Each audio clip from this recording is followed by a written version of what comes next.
Olá, estamos iniciando mais um Cidadania. Eu vou entrevistar o senhor Enoque Barros, diretor jurídico do PROCON do DF. E o tema da nossa entrevista vai ser os 20 anos do Código de Defesa do Consumidor. Obrigado por ter atendido o nosso convite. Enoque, há 20 anos, quando o Código Brasileiro do Consumidor foi aprovado, ele foi considerado um texto muito moderno, um dos mais avançados do mundo. Qual é o balanço que você faz hoje da aplicação do Código de Defesa do Consumidor brasileiro? Bom, o balanço que nós fazemos é o mais positivo possível. O Código realmente é uma legislação bastante avançada, trouxe uma inovação em relação ao Código Civil, que era utilizado anterior à edição do Código de 90 para essas questões. Ou seja, especializou a defesa do consumidor. E com essa especialização trouxe para o mesmo patamar pessoas que antes eram tratadas de forma desigual.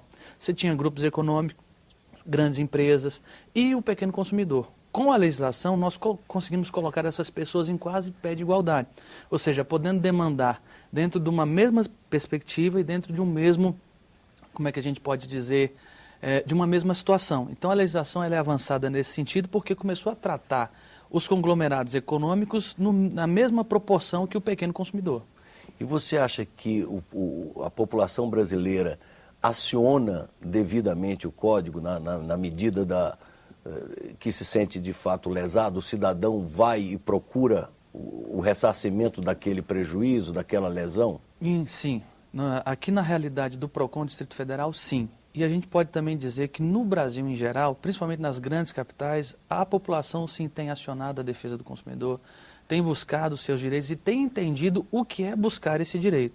Porque muitas vezes não é só a lesão, não é só o ferimento. Às vezes tem também a questão moral, tem também a questão do descumprimento contratual, que às vezes é muito visto nas instâncias administrativas. Então sim, nós podemos dizer que há uma busca e uma conscientização na defesa do consumidor. E quais setores são mais objeto de queixas por parte do consumidor brasileiro? Bom, a gente tem que separar isso em dois aspectos. O primeiro nós temos o setor financeiro, que é o grande demandado aqui na realidade do Distrito Federal e nacional também. Ou seja, bancos? Bancos. Agora, a questão por assuntos... Mas dentro de bancos, que tipo de queixa? Geralmente é má prestação de serviço, cobrança indevida, serviços não contratados.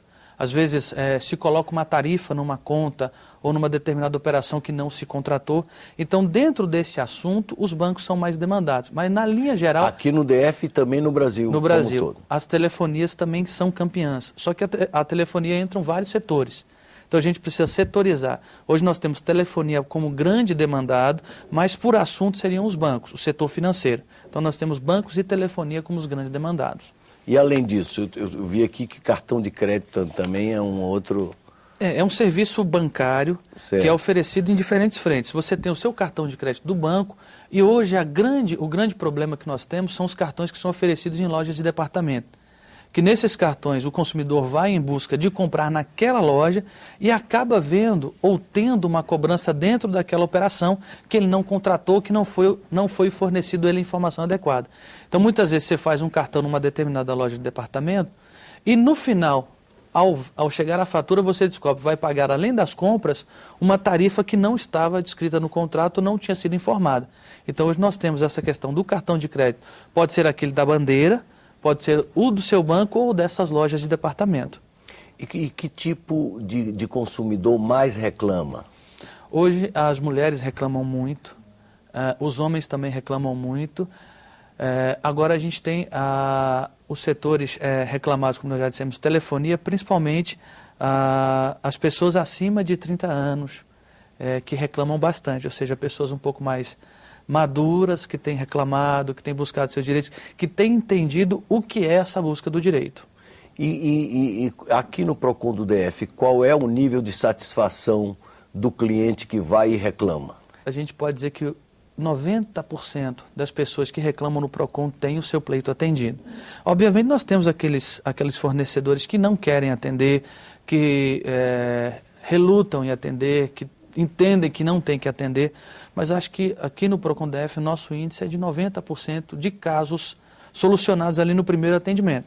Porque o que acontece hoje no PROCON nós temos o atendimento presencial, que é aquele onde a pessoa vai e reclama presencialmente no PROCON. Nós temos o atendimento 151, que é aquele que a pessoa liga, faz a sua reclamação, e essa reclamação é encaminhada à fiscalização do Instituto.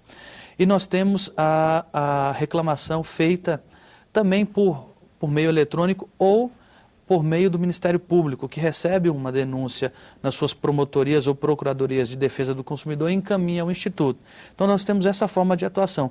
Lá na abertura da reclamação, ou seja, lá no atendimento presencial, nós conseguimos resolver ali entre 85% a 90% dos casos, num primeiro contato telefônico, num call center da empresa. Vocês fazem a intermediação, vocês ligam para o fornecedor ou a empresa que está sendo reclamada e procura... atender o pleito do consumidor. Nós não negociamos... E esse modelo é mais ou menos o que funciona aqui, funciona para todo o Brasil? Na maioria dos PROCONs, sim. Nós temos uma diferenciação de um ou outro PROCON que não faz esse tipo de atendimento, que já faz a abertura direta da reclamação e notifica o consumidor para atender ou apresentar a defesa.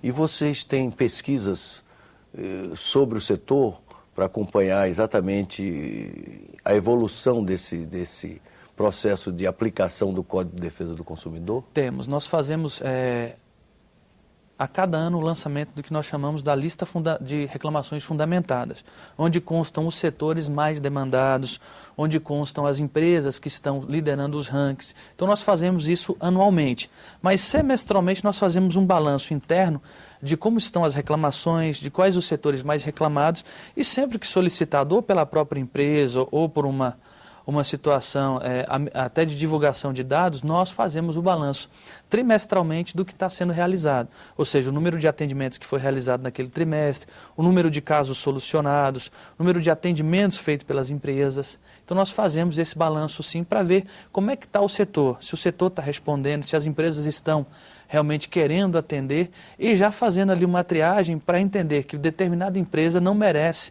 aquela benesse de uma tentativa de solução, já uma abertura direta de reclamação, já para apresentação de defesa e talvez aplicação de penalidade. E vocês publicam, divulgam a listagem daquelas empresas que recorrentemente têm ferido o Código de Defesa do Consumidor? Publicamos. O Decreto 2181 nos permite fazer uma publicação anual. Então, geralmente em setembro, que é a época que o Código foi editado, nós fazemos essa publicação das reclamações. Com dados consolidados no plano federal, nacional? No plano estadual aqui.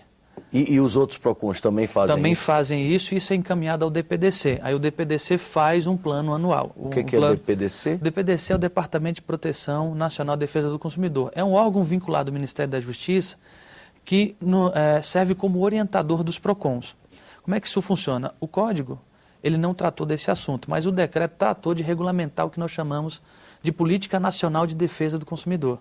Então se criou o DPDC que nos orienta, edita normas e faz essa abordagem nacional. Pega os nossos dados estaduais e publica nacionalmente. E você acha que essa estrutura dos PROCONs, ela é suficiente, ela tem dado conta do recado? Olha, pergunta bem difícil de responder. Eu acredito que não, porque o consumo sempre será maior do que o aparelhamento do Estado. Nós temos atendido na medida do possível, mas era preciso fazer mais. Era preciso que nós tivéssemos mais estrutura. É claro, o Estado não consegue avançar na mesma proporção que o consumo, mas atende. Não é o ideal, mas atende. Por exemplo, o Brasil tem mais de 5 mil municípios. Cada município brasileiro tem um PROCON? Não, infelizmente não. Isso é um dos grandes fatores problemáticos, que o consumidor daquele município acaba indo ou ao PROCON da capital ou ao PROCON mais próximo. Então era interessante fazer proposições para que os prefeitos ou ali o município criasse o seu PROCON, porque a lei permite isso. A lei criou no âmbito federal, o DPDC, nos estaduais, os PROCONs e também municipais. Ou seja, era possível que os municípios criassem os seus PROCONs, mas isso é de interesse do executivo. Então precisava que esse executivo local entendesse que o PROCON é necessário. Além desse aspecto, há algum outro aspecto que você diria que representa uma fragilidade no sistema? O nosso poder limitado que a lei nos deu. A lei não nos permitiu avançar além da aplicação de penalidade. Então isso é um fator muito ruim para a atuação do PROCON. Se nós pudéssemos atuar de forma mais incisiva, realmente trabalhando não só a penalidade na empresa, mas outras questões, nós talvez estivéssemos atuando de uma forma mais... Por exemplo? O PROCON hoje, quando ele pega uma reclamação, ele tem que dar toda a tramitação do processo administrativo, no final só aplicar penalidade. Ou seja, se a empresa pagou essa penalidade, acabou. Não há nada que se fazer além disso. Então era necessário que o PROCON talvez pudesse intervir nessa empresa, não sei, de uma outra forma, não só com a penalidade, mas talvez fazendo uma limitação à sua atuação no mercado, atuando de forma que restringisse aquele tipo de serviço que não está sendo adequado e que nós não podemos. Nós até podemos, por força do decreto, interditar determinados estabelecimentos, mas isso é uma medida extrema. Isso precisava ser feito no curso da reclamação, ou seja, o PROCON podia ter a atuação de ir até a empresa e falar assim, ó, esse tipo de serviço você não vai poder fazer, porque a lei me permite limitar até que você resolva essa questão. Ou seja, para chegar nessa situação, eu preciso passar por todo um trâmite administrativo e só ao final interditar.